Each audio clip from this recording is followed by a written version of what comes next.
బాల్యం నుండే క్రీడలపై ఆసక్తి, అయితే ఆట ఎంపికపై సందేహం. తండ్రి ప్రోత్సాహంతో ఆర్చరీ క్రీడలో ప్రవేశించి ఉపాధ్యాయుల సూచనలతో పట్టుదలతో నైపుణ్యాన్ని సాధించి తొలి ప్రయత్నంలోనే అండర్-14 ప్రకాశం జిల్లా ఆర్చరీ పోటీల్లో ప్రథమ స్థానం పొంది అల్లూరు జిల్లాలో జరిగిన రాష్ట్ర స్థాయి పోటీల్లో కూడా మొదటి ర్యాంకుతో బంగారు పథకాన్ని కైవసం చేసుకుంది.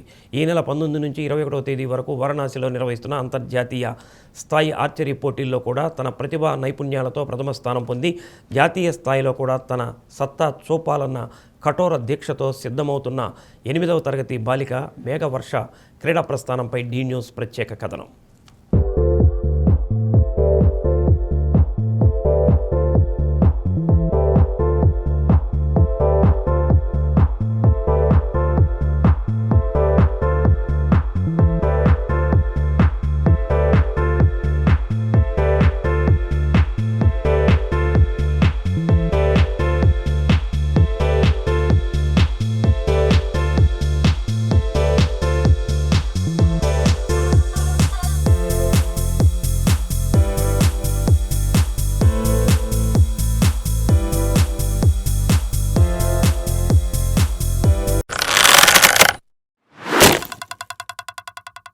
ప్రకాశం జిల్లా ఒంగోలు కమ్మపాలెంకు చెందిన కాట్రగడ్డ సుధీర్ చక్రవర్తి, విష్ణుప్రియ దంపతులకు కుమార్తె మేఘవర్ష.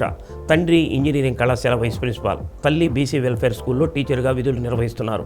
ఒంగోలు డిఆర్ఆర్ఎం మున్సిపల్ హై స్కూల్లో 8వ తరగతి చదువుతున్న తమ కుమార్తె మేఘవర్షకు విలువిద్య క్రీడపై ఆసక్తితో 72 డాట్స్ ఆర్చరీ అకాడమీలో చేర్పించారు. అకాడమీలోని క్రీడాకారుల స్ఫూర్తితో ఆర్చరీలోని రిజర్వ్ బౌ విభాగంలో మేఘవర్ష శిక్షణ ప్రారంభించింది. తండ్రి బహుమతిగా ఇచ్చిన బౌ బరువుతో ప్రారంభంలో కొంచెం ఇబ్బంది పడ్డానని, తల్లిదండ్రుల ప్రోత్సాహం, కోచ్ గోపి నేర్పించిన టిప్స్తో వెనుతిరిగి చూసే అవకాశం రాలేదని మేఘవర్ష చెప్పారు.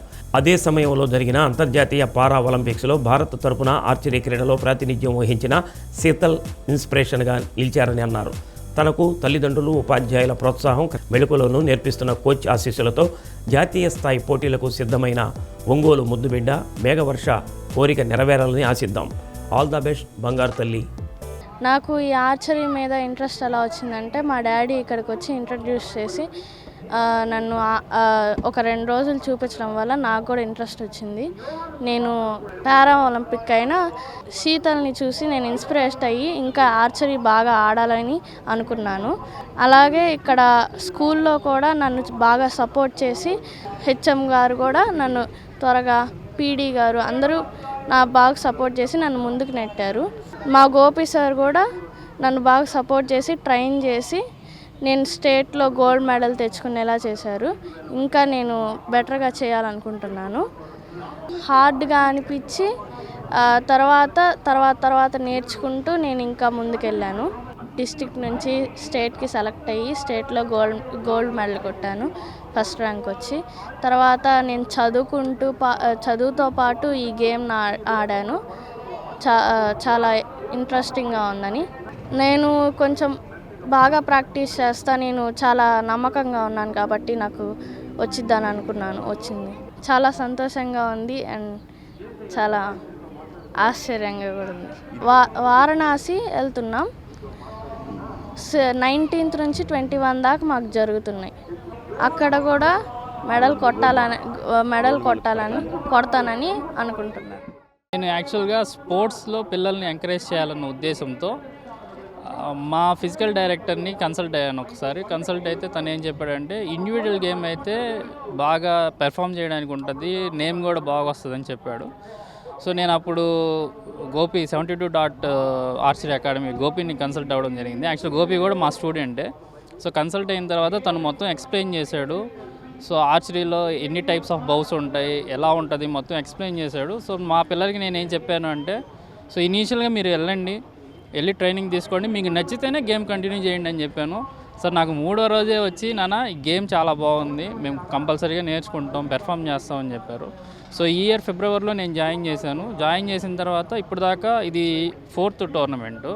సో జనరల్గా అయితే ఎవరు తొందరగా టోర్నమెంట్స్ పంపారు, బట్ గోపి బాగా ఎంకరేజ్ చేసి ఎక్కడ ఏ టోర్నమెంట్ ఉన్నా విన్నింగ్ తర్వాత సంగతి, ముందర పార్టిసిపేట్ చేయాలి, కాన్ఫిడెన్స్ తెచ్చుకోవాలని చెప్పి లాస్ట్ టైం విజయవాడలో కూడా సబ్ జూనియర్స్ 13వ ప్లేస్లో వచ్చింది, అది 60 మీటర్స్. స్కూల్ గేమ్స్కి వెళ్ళినప్పుడు నేను ఎక్స్పెక్ట్ చేయలేదు, ఒక 4 పొజిషన్లో ఏదో పొజిషన్లో వస్తుంది, నేషనల్కి వెళ్ళిద్ది అనుకున్నాను, కానీ గోల్డ్ మెడల్ చాలా హ్యాపీగా ఉంది. అండ్ ఇదే పెర్ఫార్మెన్స్ రేపు నేషనల్స్ వారణాసిలో కూడా కంటిన్యూ చేస్తుందని ఎక్స్పెక్ట్ చేస్తున్నాను. వాళ్ళ స్కూల్ యాజమాన్యానికి, డిఆర్ఆర్ఎం స్కూల్ హెడ్ మాస్టర్ గారికి, వాళ్ళ టీచర్స్కి, వాళ్ళ పీడీకి నేను థ్యాంక్స్ చెప్తున్నాను. ఎందుకంటే అమ్మాయి స్కూల్ అవైలబుల్ లేకపోయినా కొంచెం కాన్సన్ట్రేట్ చేసి సపరేట్గా అమ్మాయికి కొంచెం క్లాసులు చెప్పడం అవన్నీ చేస్తున్నారు. సో చాలా హ్యాపీగా ఉంది. హిస్టరీ అంటే నాకు అంటే ఆప్షన్స్ ఏంటంటే ఫెన్సింగు, ఆర్చరీ, ఇండివిజువల్ గేమ్స్ నాకు ఇవే కనిపించినాయి. అంటే ఇంటర్నేషనల్ లెవెల్లో పెర్ఫామ్ చేయాలి అంటే. సో ఫెన్సింగ్ అనేది ఒంగోలులో మనకి కొంచెం ఇబ్బందిగానే ఉంటుంది కోచింగ్ అనేది. సో ఆర్చరీ అనేది Gopi also national player. So Gopi మీద నమ్మకంతో నేను జాయిన్ చేశాను. గోపి తక్కువ టైంలోనే తన టెక్నిక్స్ అన్నీ నేర్పించి బాగా ఎంకరేజ్ చేశాడు. అండ్ గోపి వాళ్ళ వైఫ్ కూడా ఇంటర్నేషనల్ ప్లేయర్. తన ఎంకరేజ్మెంట్ కూడా అమ్మాయి మీద ఉంది.